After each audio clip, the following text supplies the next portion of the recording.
Okay, thank you. Your good self. Thank you very much. My name is Enrique Cerveto. I work for the Spanish newspaper ABC. I was trying. Well, I would like to mention your words, saying that that has been a victory for normal and decent people. That is meaning that the people who vote for Remain are not decent or normal. And the other question is. Because we don't know, of course, the future, if it doesn't exist yet, but maybe you are wrong, and in a reasonable period of time, the economical situation, the result of the Brexit is not as you expect, and maybe can happen, you know. And are you ready to then to ask to the people for pardon you or reconsider your opinion about the European Union in case of there is a reasonable evidence that the Brexit has been a failure from the economic point of view, for example, or social point of view? What I meant by ordinary decent people was not the vested interests. That was the point I was making. You know, not part of giant industrial lobbies for whom the European Union has been one of the best things that's ever happened. I mean, let's be perfectly clear, the EU is very good for some people. And if you're a giant corporate, this is fantastic.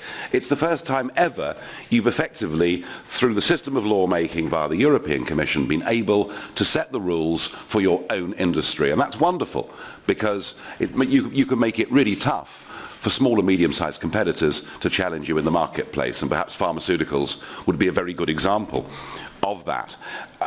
The other point, of course, from the perspective of the big companies, is that the customs union that is called the single market, as if it's some sort of soft cuddly puppy, effectively is a protectionist club, and what it means for European consumers is cars we buy from all over the world are more expensive, shoes, bras, food, you know, everything we buy from all over the world is more expensive as a result of being in this club. And again, it rather suits big companies to be part of something that keeps consumer prices as high as possible.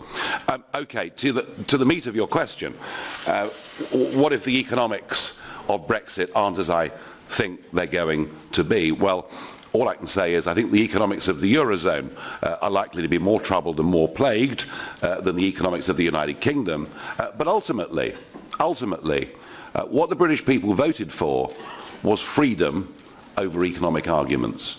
We said we don't want to be governed by unelected old men in Brussels at the European Commission. We want to be a normal, self-governing, democratic nation. And that is the argument that won this referendum.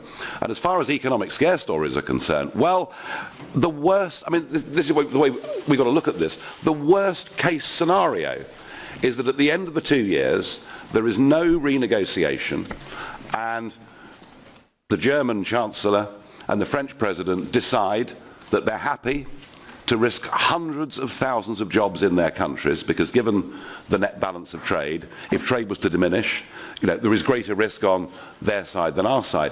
Even that worst case scenario, from an economic perspective, is better for the UK than where we currently are. And we've got the opportunity here, you know, to go through 41 years of legislation and start to repeal laws that put massive business on Britain's 5 million small businesses. So I'm optimistic about the economics, but whether I'm right about that, whether I'm wrong about that, we have voted to be a free, independent, democratic nation, and the voters took the view that that was more important than being told they'd be better off or worse off.